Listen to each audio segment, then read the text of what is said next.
If you're new here, hi, I'm just Wayne Creative. Please say creative. And one of the things I'm always trying to do is I'm trying to bring a ton of nuance to these conversations about these shows, because I watch shows like Married at First Sight, Love is Blind, The Ultimatum, Love Island, Temptation Island, Fuckboy Island, like whatever the thing. I'm always watching them as if they're like sociological experiments. And I always try to get into the head of the producers. I try to get into the head of the fan base. And I always try to like watch the folks navigate these really weird social experiments that are obviously heavily edited, deliberately edited, and get a good sense of like, who are these people and how can I root for them accordingly? And what's interesting is like spending some time going over, like I've been watching Casey's socials in part because I was just waiting for this moment where like he would say something or he would come back out. And like been waiting for that because I've watched how he's been beaten down. And I want to be abundantly clear. I don't think anyone on any of these shows deserves to leave the show and experience a great amount of hate. I just don't. I don't agree with that. I don't believe in that. I don't think that like we fully understand these experiments or experiences. There are people who have gone on these shows and have done things that are verifiably abuse. And I think one of the things that is interesting about the way that we talk about relationships in 2026 is that we over pathologize. I'm going to get to my point, I promise. So I started going to therapy back in 2019. And I remember when I started going to therapy, I realized really quickly that my therapist was not concerned with talking to me about anybody else but myself. My therapist was trying to get an understanding of the people around me, but my therapist was not trying to teach me how to diagnose those around me. My therapist wanted to talk about my issues. I think a lot of people went to therapy and the response that they got from therapy was, oh, now I can spot manipulation a mile away. Oh, now I can recognize a narcissist. Oh, I can really pick up an emotional abuse. Oh, I can see a covert narcissist from a mile away. And so what happens is people start to pathologize without having the requisite degree, right? You'll see therapists get on all the time and they'll say, I'm a therapist, I'm not your therapist. It's important because they won't get on here and say, so-and-so is a narcissist, even though society will say, oh, so-and-so is a narcissist. And so what I watched is how folks were pathologizing people on the show.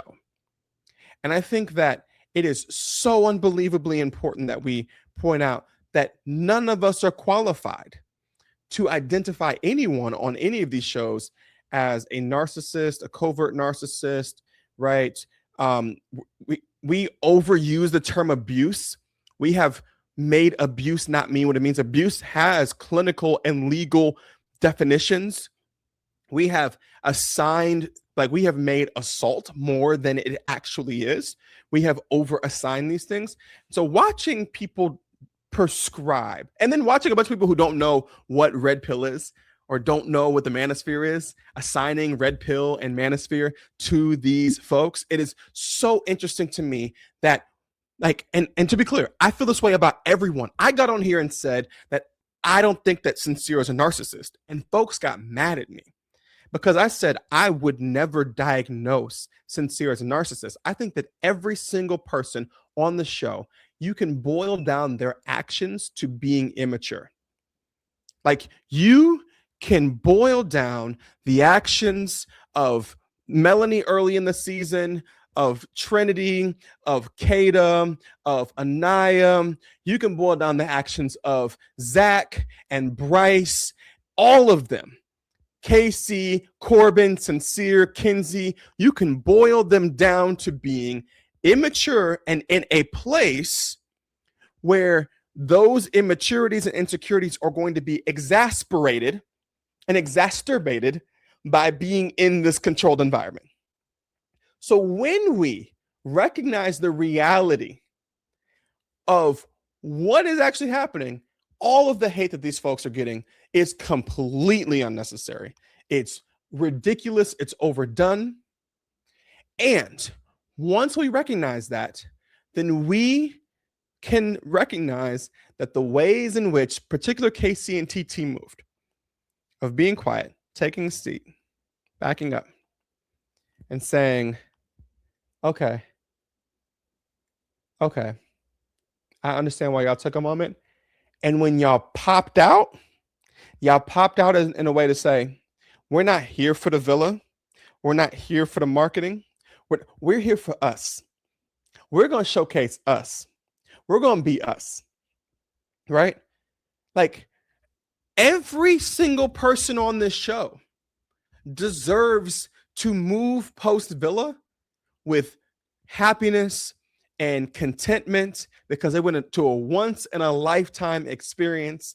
Their insecurities and immaturity got put on full display, and they are navigating the world accordingly on the other side. And I, for one, am so glad that my insecurities and my immaturity has never been broadcasted on full display to millions of people. Because who knows what I would get labeled as? Who knows what you would get labeled as if your moments, if you had to go through something that was this unique and different? And so, to be clear, I have been team, none of these folks should get hate. I've been team, this is deliberately edited. I've been team, producers are giving us what they want us to see. I've been team, like, we're the ones being weird the whole time. Even when I was defending KC, I went back and watched because I was like, am I missing something? Even when I was defending KC, I was like, did I ever say something that was derogatory towards Anaya? Because if I did, I wanted to get back on and apologize. And I never did. I went and looked. So the reality is, once these folks come out of this experience, they should be free to live back in the real world and show us who they are through that. And this was KC and TiTi showing us exactly who they were in the villa. Ducked away. Hey, remember when KC was going to do his girlfriend proposal to TiTi, and Zach was like, oh, you're going this way. And she was like, you really don't talk to me, right? Like, those two were just to themselves. Once Corbin and Parmita left, it was Love Island, and they was on an island in Love Island, right? Everyone deserves an opportunity on the other side. And so I think it's so interesting that as a fan base, I'm never going to shut up about this. I'm never going to shut up about the fact that we have used therapy speak to death. We have used therapy speak incorrectly. We talk about gaslighting, and when we say gaslighting, we're not even using it correctly. We say triggers, and we're not even using triggers correctly. We're not even describing trauma correctly. We don't describe, oh, we're trauma bonding. No, you're not. There is an actual clinical definition of trauma bonding, right? And so when we're using all of this vernacular, when we're using all this language, and then oh my God, love bombing, and we superimpose our incorrect definitions of these words onto people that we're getting an edit of, it could make us believe something about them, because really what it is we want to see ourselves as powerful enough. Oh my God, if I had never hear the word lustful again, I'd be happy. Genuinely. So when we get a revelation, come on somebody, touch your neighbor, say revelation, revelation. When we get a revelation of the circumstances surrounding these shows. For example, I'm watching The Ultimatum right now, and there are like two couples on The Ultimatum that they got booted early. Like Jevin has to be the least mature person I have ever seen on reality TV, and that's saying something. I've watched a lot of reality TV. Like I've been watching reality TV since Real World and Road Rules. I wanted to be on Real World so bad as a kid, right? Like I remember Flavor of Love. I remember I Love New York, A Real Chance at Love. I'm an OG reality TV watcher. And Jebin might be one of the least mature people I've ever seen on reality TV, right? So him and his girl, booted, right? Idris looked high the entire time, booted. So now you left with 4 couples. Spoilers, duh, right? So 2 of the couples I watched and I was like, yo, y'all Y'all are experts at utilizing, oh my God, College Hill, yes, Jersey Shore, right? The couples on the ultimatum are experts at utilizing therapy language without having a true understanding of it. So that, oh, you're attacking me, you're gaslighting me, this is manipulation. I feel like, and I'm just like, whoa, whoa, whoa, whoa, whoa, whoa, whoa. Y'all could just have a conversation like human beings. Y'all could just actually take the time to like deal with each other. But no, right? Like everyone's spamming these therapy words. Now, there's some behavior that happened in this show that I don't think is acceptable. The group chat that Killian was in that was talking about Haley, disrespectful, disgusting, rude, potentially dangerous, right? When we look at and I just found out that there was a report that Blake was brought up on charges of assaulting Haley, but then Blake's attorney was like, the charges got dropped as they should have never been brought in the first place. And Haley was like, I don't want to, like, I'm not pressing any charges. I just want him to publicly apologize. And I'm very confused as to what all that means.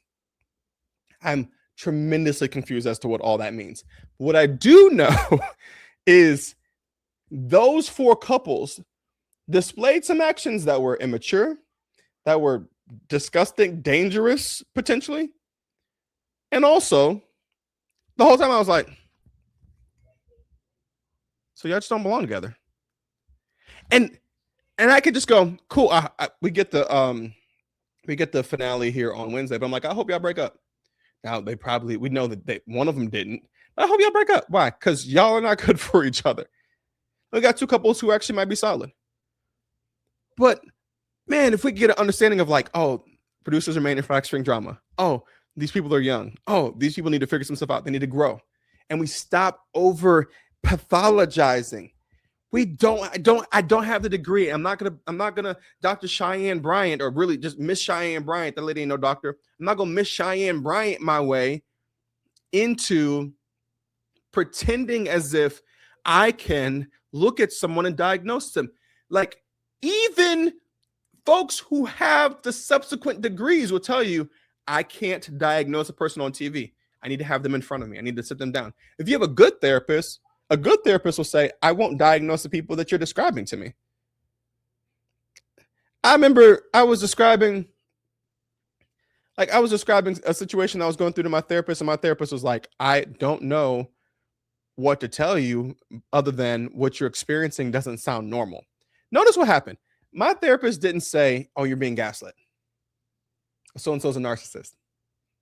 Oh, they're love bombing you. My therapist was like, sounds like the things that you're experiencing aren't normal. And given the consistency of what you're experiencing, that person may have some unresolved trauma that's showing up this way. You have to make the decision about how you want to respond to the way that they respond to these different experiences. My therapist wasn't like, oh, manipulation, cut it off a mile away. Why? Because I wasn't going to do that. It wasn't psychology class. We were studying Wayne. We was trying to get Wayne right. Right? That was my first therapist. My second therapist was a black lady. I think everybody needs a black lady therapist at some point in their life, because my second therapist would do stuff like, now Wayne. And that'd be the whole response. And I'd be like, but so now I'm like having to get past that defensiveness and actually tell the truth. Tell the truth, right? So if I can recognize that, like it is not my job. It is not my responsibility to diagnose these people. It's not my responsibility to figure out how to, like, okay, well, what's really going on, and how can I spot the manipulation, and, oh, is he going to be abusive? I think I could. No. And then once we can get past that, then maybe outside of the shows, we could talk to each other like human beings. Wouldn't that be nice? Wouldn't it be nice if we got to a place as a society where we're not spamming therapeutic language, and we're not trying to therapize each other. One of the best things, so what's funny is my fiance and I will talk about different things that are happening in the world, and then she'll remind me, like, Wayne, you're approaching this as an evolved person. Like, you're thinking from the perspective of like an emotionally intelligent man, and you're taking that idea of emotional intelligence and you're applying it to every man. That's not true. Stop it. Right? And it's like a helpful reminder for me that, like, hey, yo, right now you are pretending like every dude thinks like you and they don't. And there are times where we'll be talking about stuff and she'll be like, I just don't get this. And I'm like, yeah, I think that you're approaching this as a woman who actually has empathy for men. That's not universal. So let's just, but so often people are trying to win as opposed to trying to connect. Because connection's hard. Connection is very hard. Relationships are hard when you're not involved. And even when you're involved, they're hard. They have hard moments. Now, it doesn't always have to be hard. I promise I will never again in my life be in a relationship where we've been through so many ups and downs. Like, I don't ever want to be in another ups and downs relationship in my life, ever. But connection's hard. Relationships are hard because they're two humans. And as a human, I'm always trying to figure out, like, how on earth do I show up as myself? Who am I? Who am I on any given day? How am I dealing with the trauma that I'm experiencing? Like, I get a call and my mom is like, oh yeah, we're heading to the hospital. I got some stuff I got handle. And I'm just like, I was on FaceTime with her. I was like, hey, cut that out. Don't do that. We're not having no hospital visits. No, thank you. Right? And because that's life and that's difficult to navigate. And who do I become in those spaces? How do I navigate those spaces? What do I deal with? Which is why this entire situation around Trinity and her ex-boyfriend is very fascinating to me. Now, I want to begin by saying I'm glad that Trinity and Bryce won Love Island. I'm very glad they won. I've said, and I will continue to say, I want everyone to have love and happiness, joy, success. I think that according to the young man who was dating Trinity before she went to Love Island, the stuff that he shared, the text messages that he shared of her, between he and her, I think she handled that the right way. I think that the process of getting onto Love Island takes a long time. And the idea of expressing to a person that the relationship kind of takes off, hey, I like you a lot, or as she was at the point of saying love, I love you, I want to keep talking to you, and also I want to go on the show. You would want me to win this show, but if I'm going to win the show, I'm going to move and operate in ways that you probably won't like, and I need you to just recognize and handle that. I think that she handled that the right way. Yes, and I have seen that the sister is defending her sister, which of course. This circles back to a statement that I was making. Because as soon as we say abusive, what do we mean by that? I'm not saying he is, I'm not saying he isn't. I want all of us collectively to think about the words that we are using and why we are using them. Because once again, I think she handled this the right way. I think that any person who gets picked up to be on Love Island and might have a relationship, situationship, whatever it may be, should communicate effectively to the person that they are in a relationship situation with, whatever, before going and saying, yo, listen, this is where it's going down. Hey, I could have stopped talking to you ahead of time, but I do care about you. And so I wanted to communicate this because I care about you. And I think that at least on the appearance, it looks like this young man's hurt. He was hurt that went down that way. because no one wants to hear that. No one wants to hear, hey, yo, so I like you, and I know that I'm telling you I love you, and I know that we're smashing. I know that we are currently clapping. I'm clapping your cheeks, or you're clapping my cheeks. However, whatever the iteration of cheeks getting clapped is in this situation. Like, so in this situation, this guy is hearing from a girl that he's saying I love you to. She's saying I love you. They're having sex, and to be like, oh, by the way, not oh, by the way, but like, oh, I'm going on the show, and he's hurt, and he gets blocked, right? And I personally believe, because like, there's people are like, oh, like, so from what I'm hearing, once again, only the information I have, I am making zero judgments. I want to be abundantly clear. I'm making zero judgments of anyone in this situation because I think Trinity handled this correctly.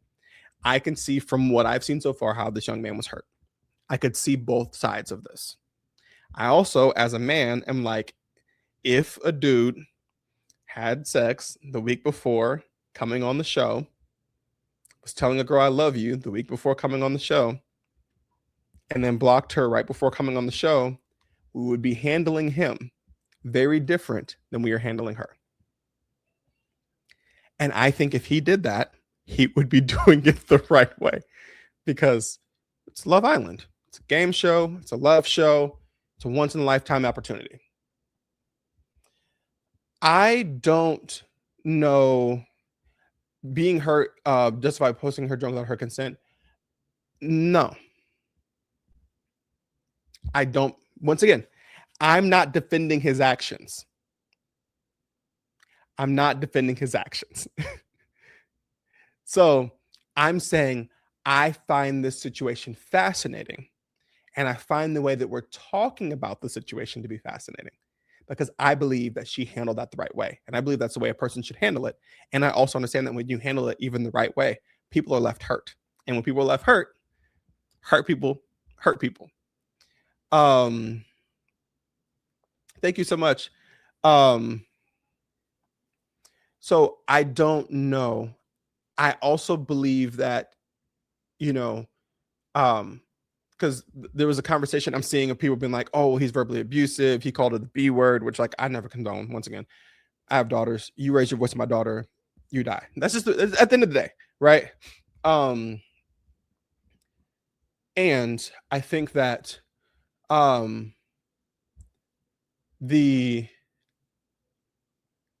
think that knowing how Trinity can communicate, how we have seen Trinity communicate, I could see how that could be an altercation between them. So I could see both sides of this. But I will say this, because I'm seeing some people in the comments being like, I don't understand why he waited till now. Did y'all watch season 6? Because if you watch season 6, one of my favorite people in season 6 was Kendall. After season 6, there was a video leaked without his consent. And that person held onto that video that whole time, only to leak it after the fact. So, for those who are saying, why wouldn't they come forward earlier? There's no timeline on when someone gets to express their hurt. We collectively believe this, but we collectively believe it when it comes to women, as we should. I'm asking that we also believe it when it comes to men, because I believe that ultimately, once again, I don't know that young man. I don't know Trinity either. All I know of Trinity is what I've seen from her, which is a deliberately edited, highly, put together, like deliberately edited, like contrived version of who she is. And all I know of this young man is the screenshots that I've seen. And the only thing else I know is what her sister is defending her. So ultimately, the only conclusion I can come to is that this situation is fascinating. It shouldn't change anything, and it doesn't change anything for her and Bryce. It doesn't change anything, and it shouldn't block her from anything. I don't believe that it should. I don't believe that it will. And also, I think that Hannah just pointed out there was a bombshell this season. One of the Casa boys and his girl got on there and was like, "Oh, he left me for the show," right? Sincere's ex came out and was like, "I understand why he would like." These folks come out the woodwork when you're on the show.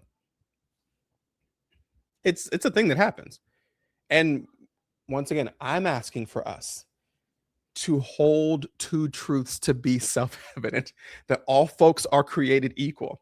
And when I meet Thomas Jefferson, I'm gonna compel him to include women in the sequel work, right? So I think that that's the thing. Like, can we hold both of them? And he very well may have done it for clout, just like Trinity went on the show for clout. All of them did. Everybody went on there to win. So I agree, which is why I'm asking. Like, I'm saying these two things being held in tandem is very, very fascinating. Yeah, and yes, I saw the thing about abusive. I'm not saying he wasn't. I'm not saying that it isn't. I am saying that I can imagine, given the way that we have seen Trinity interact with people, how if there was an argument, how she would stand up for herself, and no one should get yelled at. So,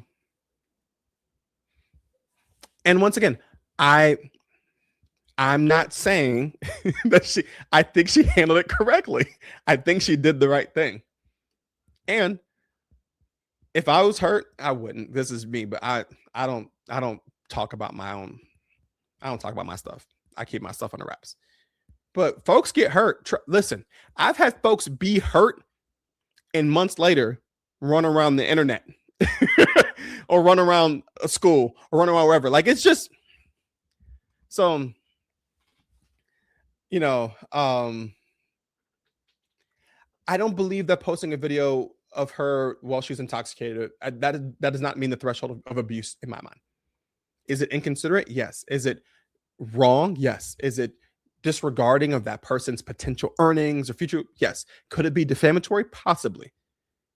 But abuse has, like, and this is how we kind of started this, so you might have come in later. Terms have meaning. Words have meaning. And when we spam these words and we make them mean things that they don't mean, then we actually dilute the reality, because everything becomes abuse. Everybody gets the chance. Everybody starts using the term abuse to quantify it to anything that they feel like they don't like. And I don't think that's right. I think that posting a video, if you post a video of me in a position that, and I've just won a show and I'm becoming famous, and you post a video of me without my consent of something that looks bad, yes, I will sue you for defamation. And I'll send a cease and desist on the like that record. What's wrong? You don't like that record? Back to back, I like that record. All right. And from my understanding, because I haven't seen the video, the point of the video was to prove that she was in love with him. So he's trying to prove his point, which, once again, hurt people doing these things. I think she handled it the right way. I understand where he's coming from, and I find the situation fascinating. It's not how defamation works. It isn't, right? I'd probably more so cease and desist. Defamation actually has to be looking to cause harm. You would lose defamation, but you could make a point. Sometimes sending the letter makes the point. That's why you keep attorneys on retainer.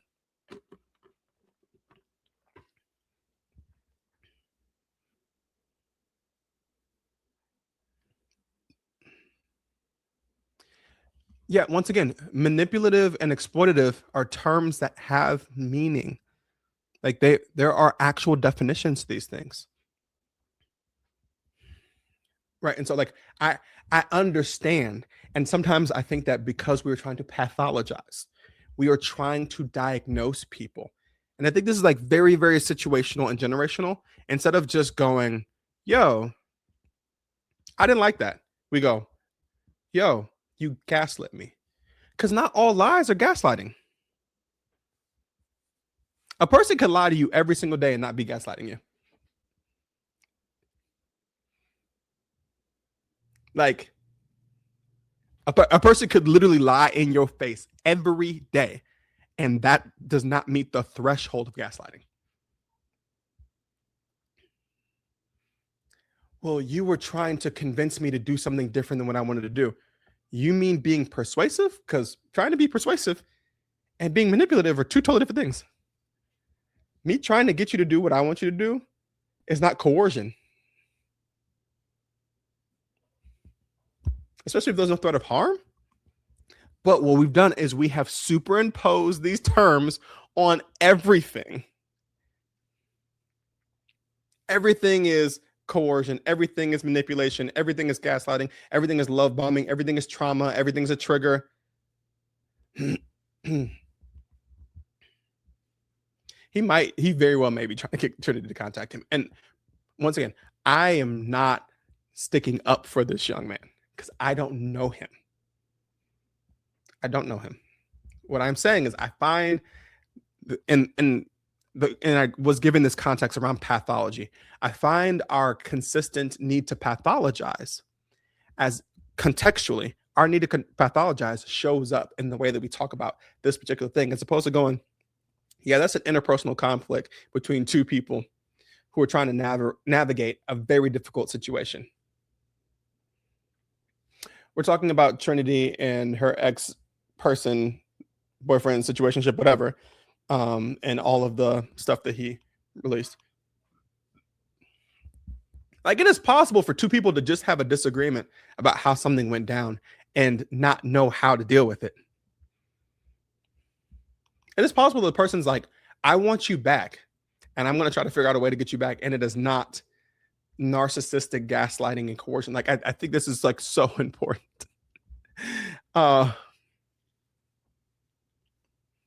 Oh, people love to assign intent. Oh, folks love assigning intent. When you did X, you meant Y. When you did Y, you meant Z. Like, what you mean? How are you going to tell me what I meant? How you going to tell me? How you going to tell me about some stuff that you don't know? Stop with the whole shenanigans, right? That's one of my favorite sounds. I'm not saying that his actions were rational or valid. I'm also not saying that they were irrational or invalid. I am actually simply saying that what he is doing is what he has done is fascinating. I see how it happened, and I'm intrigued by the fact that these two people are navigating a very difficult situation. It's difficult for each one of them for particular reasons. And what we do is we go, he's abusive. Like, and I also think, once again, I think that all of us have done some stuff that was irrational and invalid. We just didn't happen to be dating a person who was on a reality TV show. Yeah, people were saying that he was doing this for clout or that all that, and then the sister came out.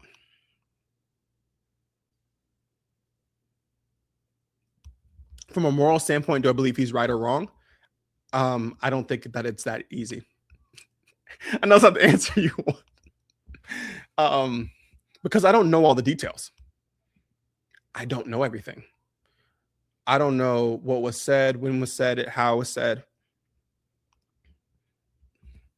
I think that Trinity handled the situation the right way.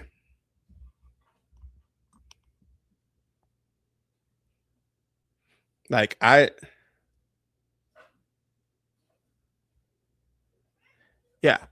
think Trinity handled the situation the right way. Stating, I'm on the show, I like you, but this is the thing I want to go do. And because I want to go do this, this is the way I'm going to have to approach this. I think that she handled it perfectly. She's exactly the way that I think anyone should handle that situation, which is difficult. I think he's hurt. Do I think he'd be this hurt if she hadn't won? I have no idea. What I do know is I'm fascinated by the way that we're talking about it. Hopefully he doesn't do anything crazy.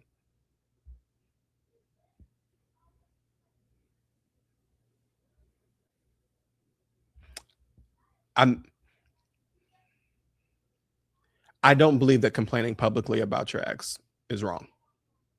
I don't. I don't automatically assign that as wrong. So once again, and I don't think he should have posted the video. I don't think that was right. It's like, that's red flag, another one of those terms we overuse, we spam. Oh, this is a red flag, that's a red flag, that's a red flag. Y'all just be driving through flag fields.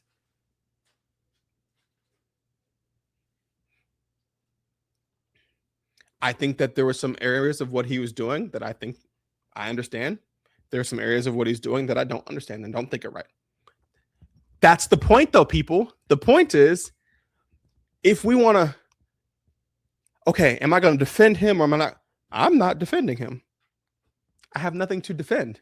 I don't know him. So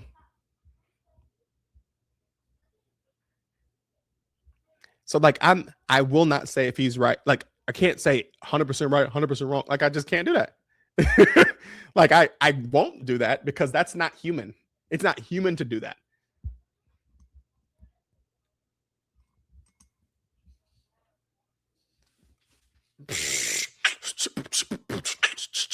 My God, you know how many people put people's business out after they block them? We just spent the last 2 weeks arguing about whether or not the voice memo that a guy sent to a woman about like wanting to sleep with her on a second date, whether or not that's consent, whether or not that's coercion. We spent the last 2.5 weeks debating that about a voice memo that got leaked without his consent. We spent 2 weeks arguing about whether or not that's consent, whether that's coercion. The voice memo guy discourse ran out of control, and she had already blocked him. Yes, people do that. Okay, pull your pants up. Put a shirt on.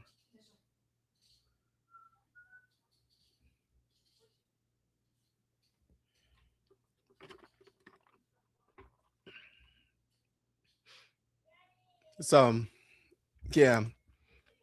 I'm just saying, like, we all the time. I'm sorry. Yeah, Wayne whispering. All the time are trying to figure out and navigate how to get through life in ways that are working to deviant unit his behavior is concerning. Listen, I'm not going to argue with that expertise, but I've also seen people who behave in this way, who get hurt and try to navigate it accordingly, who don't end up being domestic abusers. So I'm saying that as a former pastor. So I'm like, that's it. I think that his hurt is valid. His actions were harmful. He's meaning to be harmful in some of his actions, for sure. So, and can I just ask once again? I think that if we had reversed this, and if it was somebody, let's keep the same couple. Say a woman comes out and says, Bryce and I were together up until the very end there, or up until the last couple weeks. We didn't even have the hypothetical. Like, we literally had this conversation earlier with Kendall, right? So like that, it's hella complicated. And I think that's the point.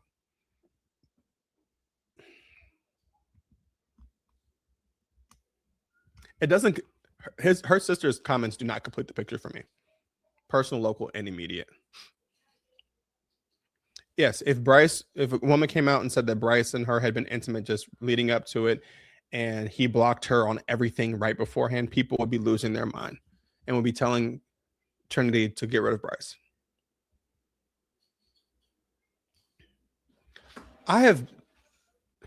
I'm saying some of the things he's doing are meant to be harmful, and I am acknowledging that those things are wrong. You want me to just say that he is wrong, and I won't, because he's human. Yes, ma'am. Yeah, I'm on live. What's up? Okay.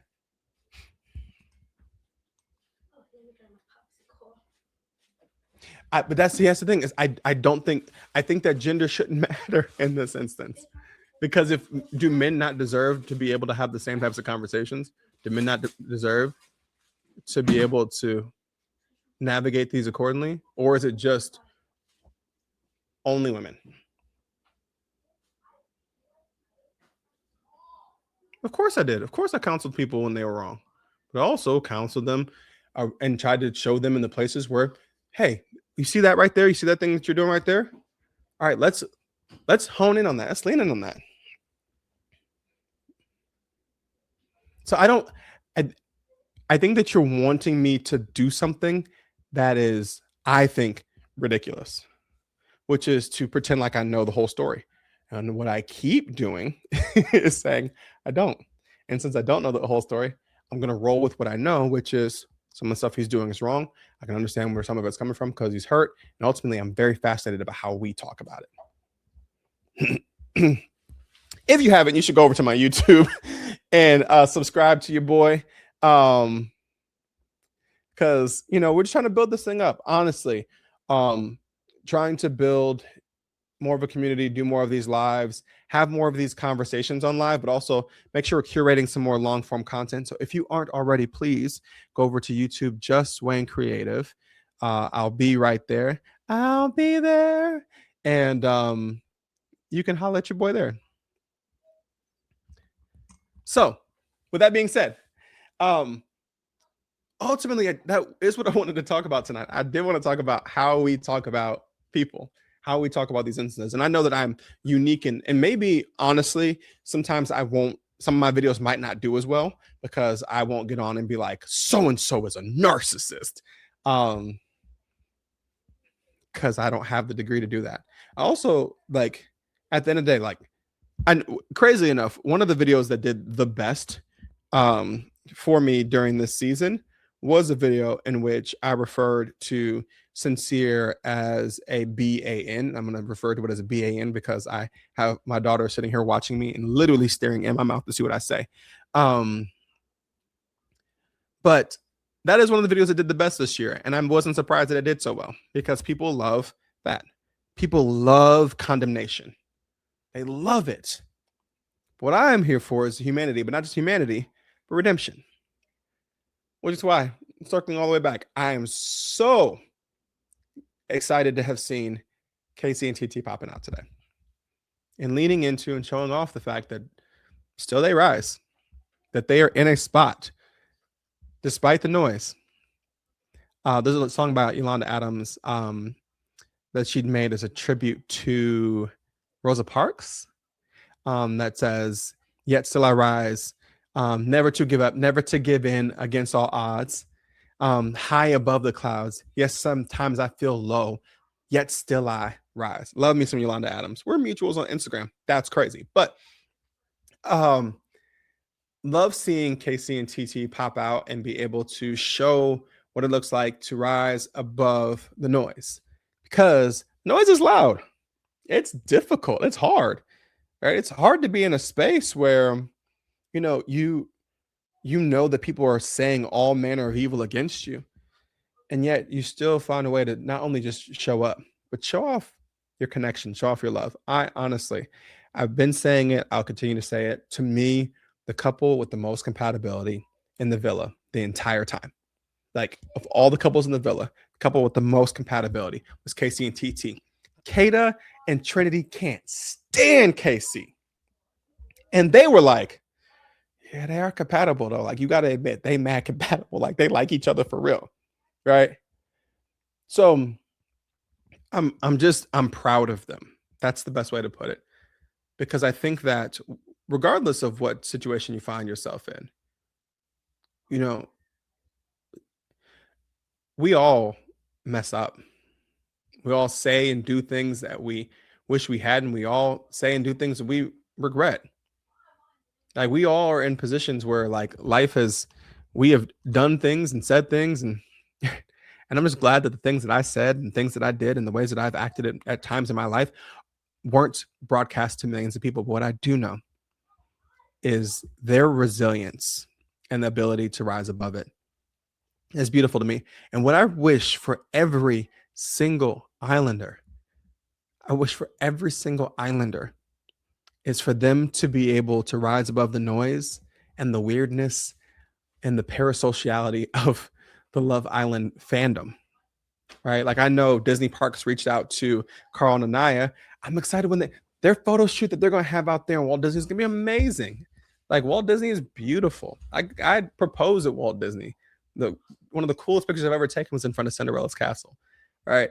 And so you know, I think the consistency by which these folks can find their inner peace and then find the groups and the brands that are actually going to stand up and to take care of them and to pay them the way that they deserve to be paid. They entertained all of us for a summer, good, bad, or indifferent. And I hope that they find their way to a bag. I hope they find their way to a check, because I believe in every single one of these folks, these young people, super young, at times very immature, but yet still super young. So that's the time I got for tonight, y'all. I'll be back here on Thursday, but these are so much fun. If you haven't, once again, please go subscribe to everywhere that we at. Just Wayne Creative over on the YouTube, Just Wayne Creative on Instagram, Just Wayne Creative on Facebook. If you're on Facebook, Just Wayne Creative on TikTok, Just Wayne Creative. Please stay creative. I love y'all so much. This has been real. And here's the thing. I love it when we laugh together. I love it when we fight together. I love when we cry together. On Threads too. Thank you so much. Just Wayne Creative on Threads. I love it when we have these deep conversations, because to me, it's what makes us great, man. It's what makes us human. And we're so siloed. We don't get to do this all the time. So I appreciate you all rocking with me and rapping with me. And until next time, I love y'all. Be easy. And as always, thanks for coming to my TED Talk. Love y'all. Bye.